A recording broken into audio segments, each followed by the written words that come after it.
Djalim nuk është vrarë për grabitje, atë e kanë vrarë persona të tretë lidhur me autorin. Kështu shprehet për gazetën shqiptare babai i njërit prej djemve të vrarë në Selit një javë më parë, nga 45 vjeçari Flamur Ymeri me pretendimin se hyn në shtëpi për ta grabitur. Gëzim Shaba, babai i 25 vjeçarit Ervin Shaba, rrëfen se djali i tij ishte larguar nga banesa një natë para ngjarjes dhe se nuk ishte kthyer më në shtëpi, gjë që për familjen e të riu të vrarë në Selit ka ngritur jo pak dyshime.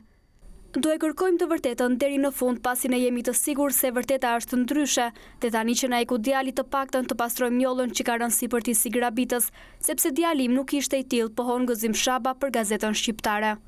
Shaba thos se djalin e tij e kanë marrë në telefon me numër të fshehtë dhe kishte dalë me rrobat e gjumit nga shtëpia, gjë që sipas tij tregonte se i biri do të kthehej sërish në shtëpi. Mëtej ai pohon se djalin e tij mund ta kenë marrë për ta vrarë diku dhe më pas e kanë çuar tek shtëpia e Flamur Ymerit për ta treguar si grabitja.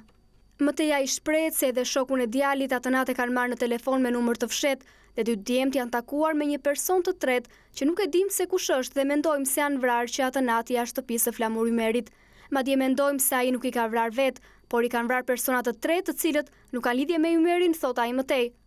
Ndërkaq burime nga prokuroria janë shprehur për të përditshmen Panorama se ky dyshim nuk qëndron, pasi sasia dhe gjurmët e gjakut në vendin ku kanë mbetur trupat e pajet ka qenë e konsiderueshme.